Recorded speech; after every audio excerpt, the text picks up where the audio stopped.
You are listening to C-Suite Perspectives, a podcast by the Conference Board. Welcome to C-Suite Perspectives, a signature series by the Conference Board. I'm David Young, the president of the Committee for Economic Development, which, as you may know, is the public policy center here at the Conference Board, and I'm delighted to be the guest host of today's episode. Today's conversation is a special edition as the United States approaches its 250th anniversary. At a moment of profound political, cultural, and institutional change, we'll explore what the American story can teach us about leadership, citizenship, democratic resilience, and the future of our civic life. Joining me today is Yuval Levin, the Director of Social, Cultural, and Constitutional Studies at the American Enterprise Institute, and one of the nation's leading thinkers on American institutions, political culture, and civic renewal. Through his writings and scholarship, Yuval has challenged Americans to think more deeply about the habits and the responsibilities that sustain a free society. Yuval, welcome. We're so pleased to have you joining us today. Thank you so much for having me. It's great to be with you. So, Yuval, let's start by stepping back for a moment here and looking at the broader sweep of the American story as the country approaches, as I say, its 250th anniversary. Many Americans are reflecting not only on how far the nation has come, but also on the challenges and divisions we face today. Throughout our history, periods of uncertainty have certainly tested the resilience of American institutions as well as civic culture. From your perspective, as the US approaches this milestone anniversary, how do you situate this moment in the broader arc of American history, and does it resemble any periods in earlier American history? Well, history doesn't repeat, but it does rhyme, as Mark Twain once said. And I think there are lessons we can learn from prior eras. I think one important thing to keep in mind as we approach the 250th anniversary is the sheer durability of the American system and the way that it has seen our society through very difficult and challenging times. We Americans like to think of ourselves as a young people, as if we just emerged into the world and we're fresh and energetic. And in many ways, of course, we are. But our system of government is not young. It is maybe the oldest system in the current world. The British can claim they had institutions with the same names as they did in 1800, but those institutions don't do the same thing they did in 1800. The United States has the same system of government that it has had since about 1790, with a few changes here and there through constitutional amendments. That system has proven to be very durable through times of intense change and division. I think that if there's one particular time that especially resembles ours, it is the end of the 19th century, the period that we now think of as the Gilded Age. And what was similar about it was what I think is especially distinct about American political life in this moment, which is not so much polarization as deadlock, an extended period of 50-50 politics in a two-party system. The American system has almost always been a two-party system, and so we've had polarization very often. But deadlock, a long period without a majority party, is very unusual, and the system doesn't function well in that kind of period. If you look in American history, at almost any time, you'd find a majority party holding together a very complicated coalition and a minority party trying to expand its own coalition. Both of those parties are engaged in coalition building, which is the fundamental work of American political life. For the last 25 years or so, we've had two minority parties at the same time. When one of them wins, it wins barely, and then the other one wins barely the next time. Control of Congress has shifted back and forth. We've had a number of extremely close presidential elections. In that respect, it resembles the period from about 1880 to 1900, where also we had very, very closely contested elections in a row. Control of Congress shifted back and forth. You had two presidents in that period elected with an electoral college majority, but not a popular majority, as we have also seen. You had a president in that period who won one term and then lost and then came back, as we have also seen now. And what distinguished that time was that the longer the parties spent at 50-50, the harder it was for them to see their way out and to recognize that the purpose of the political party is to build a broad coalition and therefore to bring in people who are not already in the tent. That's usually obvious to politicians in our democracy. It is not obvious in long-term 50-50 periods like this. Hmm. And so I do look to that time. We did make it out of that time. It took a change in some of the core defining issues of American political life. It also took some politicians with real talent for coalition building. And I do think that's what we need now, too. So there are lessons we can learn, even if it's not a perfect analogy, of course. And Yuval, the longer you stay at this kind of 50-50 close minority majority, it fuels greater polarization. Exactly, Is that what because you're the thinking? parties focus on mobilization rather than coalition building. So they think we've got just about enough to win. How do we get every last voter out? Rather than Yeah. thinking we need to win people who are not already persuaded. You mentioned the word durability, and I want to come to that in a moment. But just one additional question, just that came to mind here. You mentioned coalition building, likelihood or opportunity of, you mentioned a two-party system, a third party, a substantial kind of viable third party coming in here. I look at different European countries that have multiple parties, more than two, and you see the coalition building. Would that be a viable option? It's a challenge in the American system for very deep structural reasons. The way that our presidential system works is that in order to win a presidential election, you have to win an absolute majority in the Electoral College. And for a very long time now, since 1828, that has meant that the parties really strive to have just two plausible presidential candidates. Because if you have more than two, the likelihood is nobody wins a majority and the election goes to the House of Representatives. That happened twice in the 19th century and created very profound legitimacy crises.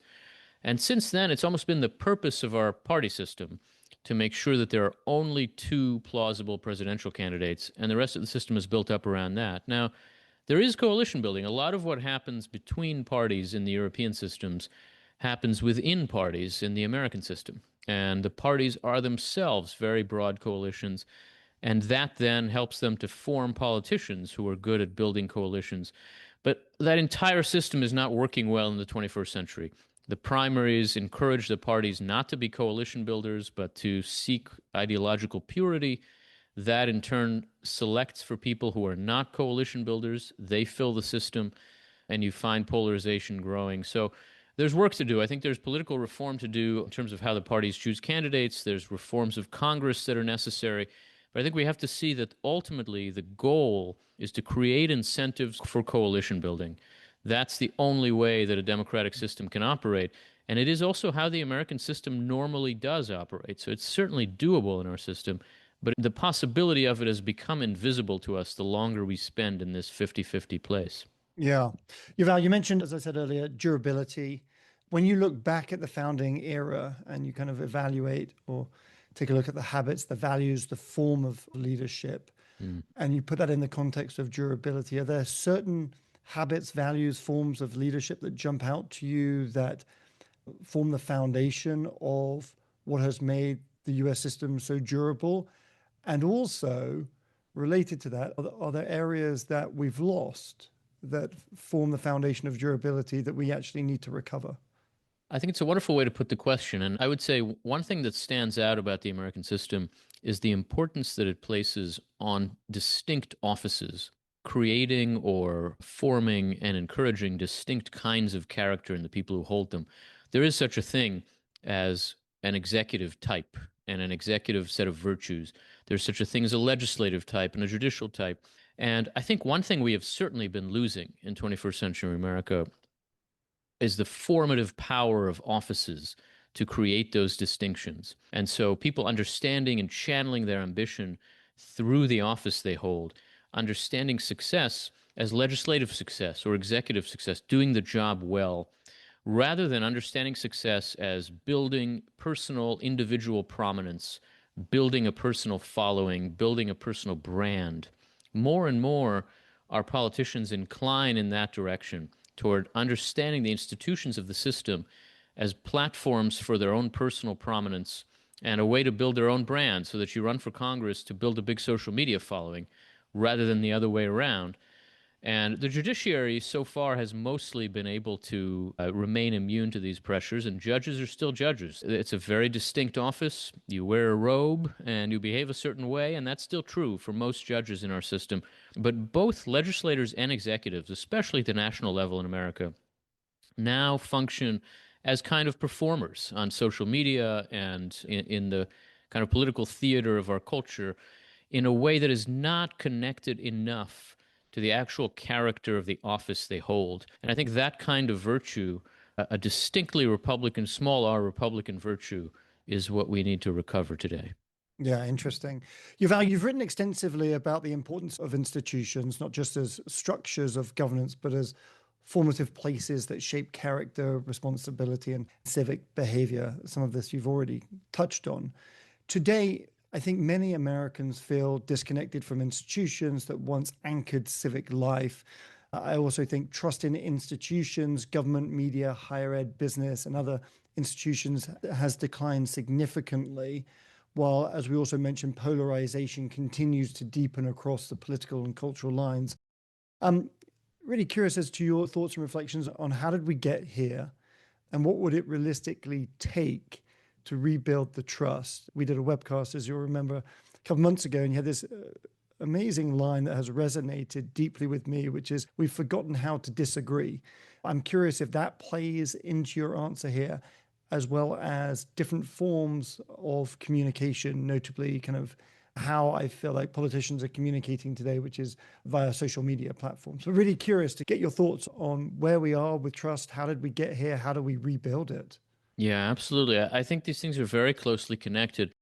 And that in a way, institutional trust is a peculiar thing. It's a strange thing to trust an institution. And the question is, how do you build and sustain that kind of trust? I think above all, there are two elements. They're not deeply surprising, but it's helpful to distinguish them. On the one hand, people build trust by seeing competence, by having a sense that institutions can do the work we expect of them and that they're run by people who know what they're doing. And on the other hand, we need to see institutional restraint and a sense that there's a limit to what these institutions will do to us, that they're here to be of service to us, and that the people who run them are, in a sense, our agents in some important way. I think in 21st century America, it's especially the latter of these that we've lost confidence in. There's certainly been crises of competence. A financial crisis or the pandemic can lead us to think that maybe some people who say they're experts don't really know what they're doing. But we've especially lost confidence in our elites as restrained in the authority they hold. A sense that there will be a limit, that they're not just going to politicize it, that they're not just going to use the power they have to advance their own interest or their own opinions or their own party. And we have lost a sense of that when you look across the range of institutions. There's been a politicization of the American Academy, of American science, of corporate America.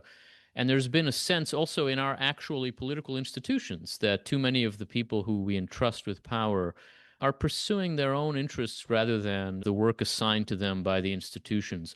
I think recovering that would require some demonstrated restraint. And that's very hard to do for people in authority, to show that there are things you won't do.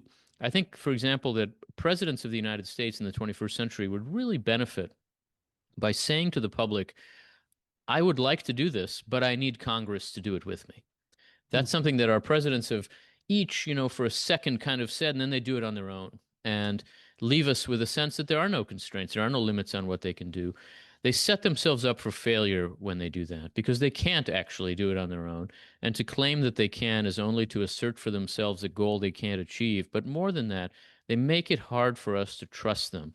And there are versions of that across the range of American institutions, where institutions claim for themselves certain authorities and responsibilities that just aren't theirs. And they end up acting politically. I just don't need to know what my bank thinks about abortion or about the environment. It doesn't need to be part of my engagement with an institution that has nothing to do with those questions. And when they do, and they insert themselves into that place, it becomes very hard to trust them. It happens on the left and it happens on the right. It happens with American religion and it happens with universities. And I think we've lost trust in part because those boundaries have become worn down. And it's now very difficult for us to see people with real power as our agents in specific domains of American life. We see them instead as partisan agents, and obviously we don't trust them if they're not in our party.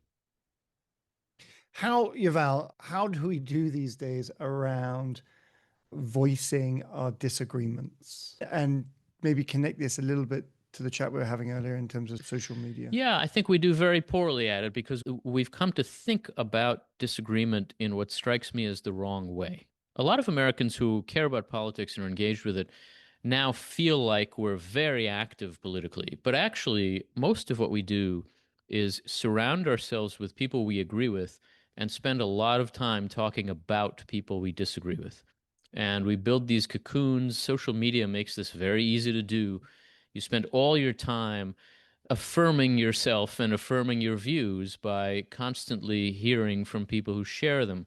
We spend very little time actually engaged with people we don't agree with. And the fact is, the purpose of that kind of disagreement in a free society is to come to some accommodation, to find some way to act together to address a public problem. And I think it's very important for us to remember that in a free society, which therefore is also a diverse society, unity doesn't mean agreement. Unity doesn't mean thinking alike. Unity means acting together. And when we ask ourselves, how are we supposed to act together when we don't think alike?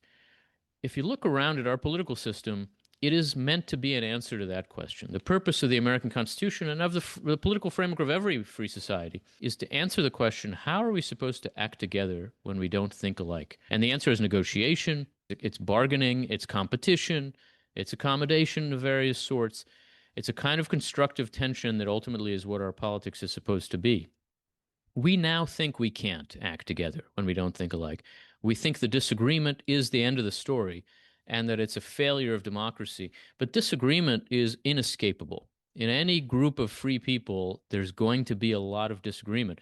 The purpose of politics is to find ways to facilitate necessary common action despite that. And we have to let that system work, engage in negotiation, because otherwise we come increasingly to think that negotiating with the other side is a failure. That's often how we think now about politics. If the member of Congress we've elected is bargaining with the other side and giving them something, we think they're betraying us or they're betraying their party. But in fact, that is their job. Their job is on our behalf to negotiate and accommodate people with different views so that we can come to some agreement about how to act together. That's really the essential set of skills in a free society.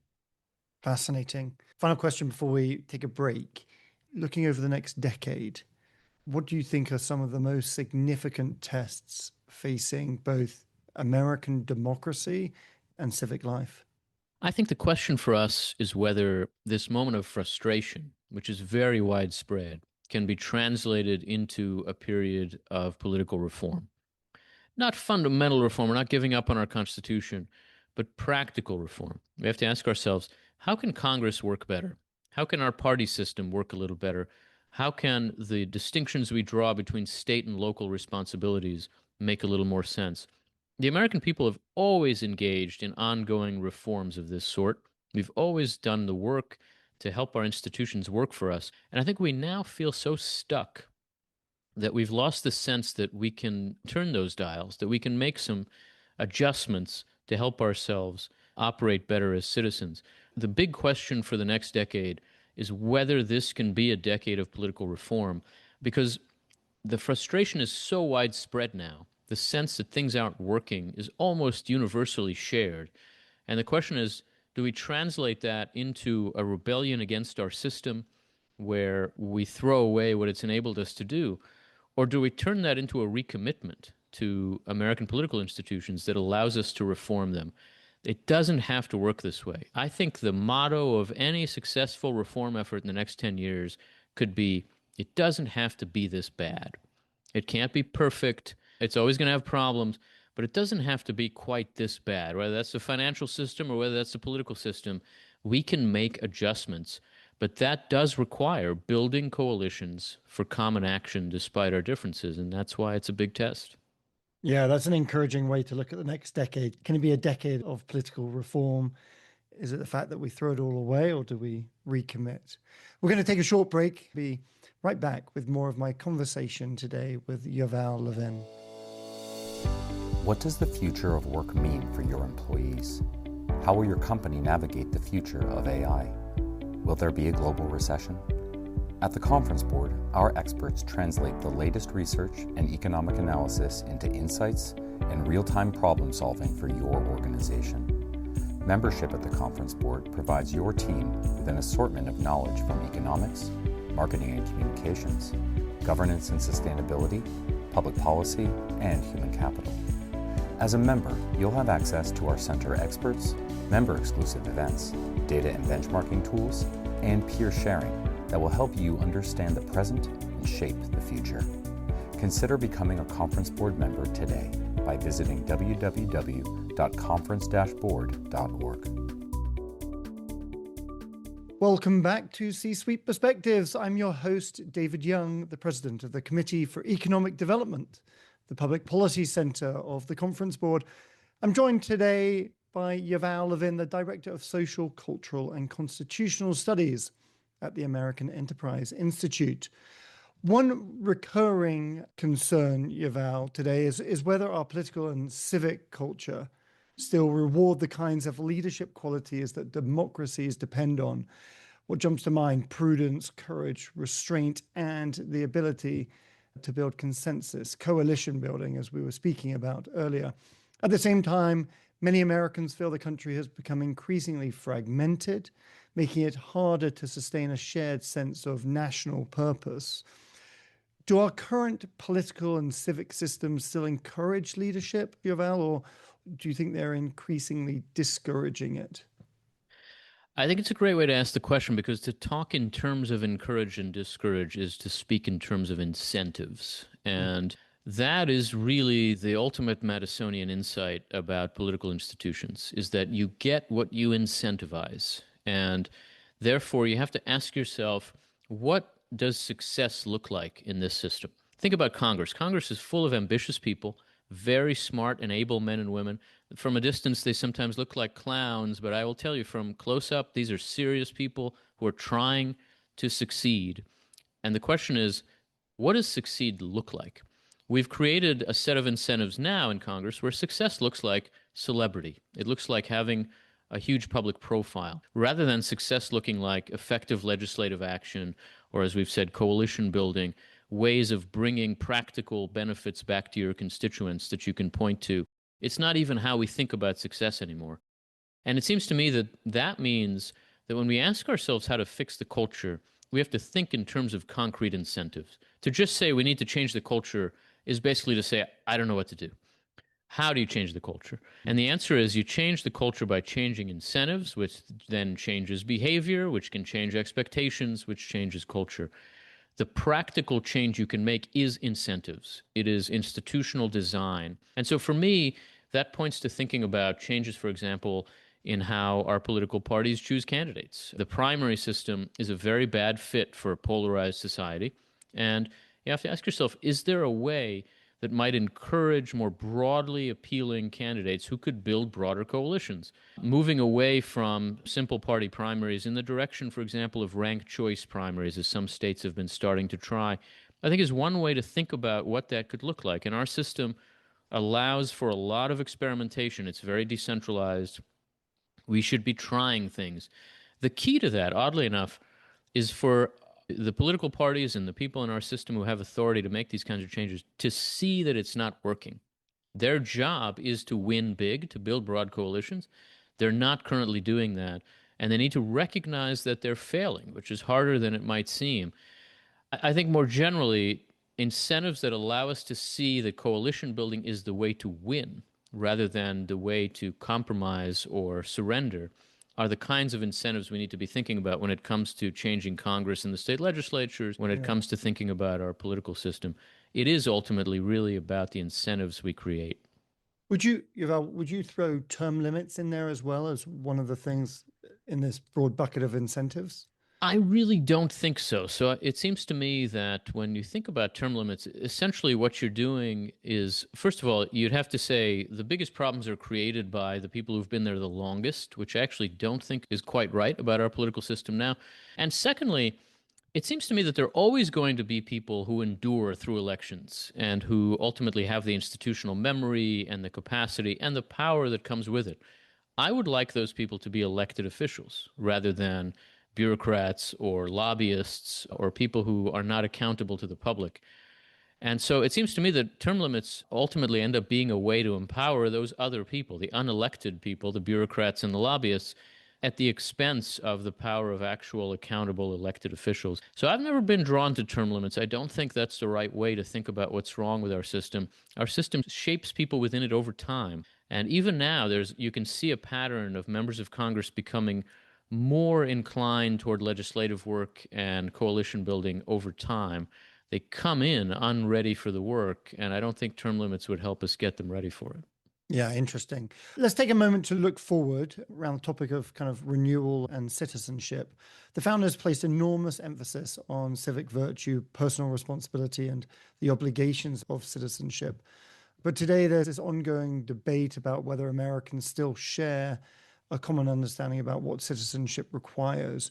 You've said and argued that democracy depends not only on rights and freedoms, but also on habits of responsibility, compromise, and participation, much of which you've already spoken on today. Do you think Americans have a common understanding of citizenship? And if not, how do we start to rebuild that? I think we do have some common expectations, and we now also have a widely shared sense that those are not being met. Now, we don't incline to turn that on ourselves, to say, well, we have responsibilities as citizens. Because, of course, all the challenges we're talking about would ultimately have to be addressed by people who are accountable to voters, which means that voters would have to demand them, or at least to value them. And if we don't value them, and if all we want is ideological purity, and we don't care how the system is deformed to achieve it, then that's what we'll get. We get what we ask for. And so I do think part of what's required is a sense among citizens that we need to encourage and demand a kind of civic responsibility out of people in office. That said, I don't think we should overstate how divided Americans are. We're divided. We always are in various ways, but there absolutely is such a thing as a shared American identity, an American type in the world. Ask anybody from anywhere else in the world, and they'll tell you, yeah, there's such a thing as an American. It's not hard to spot. We have a lot in common. We should not imagine that we're so divided that we can't really share this country anymore. That's not the problem. The problem is we're not trying enough. We're separating ourselves out into distinct political echo chambers, and we're not working through the system that is inclined to compel us to deal with each other. I think we've got to give that system more of a chance. Interesting. Final question, Yuval. Let's put you in a scenario of you're speaking to the next generation of younger Americans here, who arguably will carry the country forward into the next decade, if not the next century. What would you say to them? What would you want them to understand about both the responsibilities and possibilities of American democracy? I think the first thing I'd say to younger Americans is that they should start out being grateful for the society they get to inherit. We talk down America an awful lot now, and in some ways we've even been doing that here because it's natural to focus on what's missing and what's wrong, but we should also take time to focus on what we ought to be grateful for. The United States has endured for 250 years as an extraordinarily dynamic free society. We are a very free place. We are a place that genuinely believes that all men and women are created equal. We embody that belief more today than we did a generation ago, much more than we did 100 years ago, not less. A lot has been achieved on their behalf, these younger Americans, and there's an enormous amount to work with in our society. They have a lot of accumulated political and social capital, let alone economic capital. They should not overestimate the challenges they face. Every generation faces enormous civic challenges, and by no means are those confronting this generation the greatest ever. Think about Americans maturing in the 1930s, in the 1860s. They had immense challenges to face. There was no reason to be confident that the country could endure, but they did the work. And what's distinct about this moment is not that our problems are bigger than ever. What's distinct about this moment is that it's up to us, that it's our turn now to address these problems.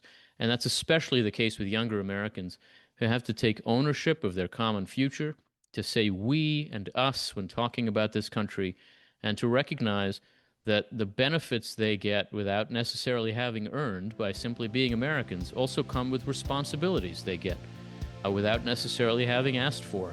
And they've got to step up to those responsibilities, as we all do. And of course, it's not just them, it's us too. Everybody in our society has to recognize that being an American comes with great privileges and also with serious obligations. That's what it is to be a citizen. Yuval, what a wonderful and encouraging way to end the podcast. Thank you so much for joining us today. Thanks very much. Great to be with you. And thanks to all of you for listening to C-Suite Perspectives. I'm David Young, and this series has been brought to you by the Conference Board. You have been listening to C-Suite Perspectives, a podcast by the Conference Board.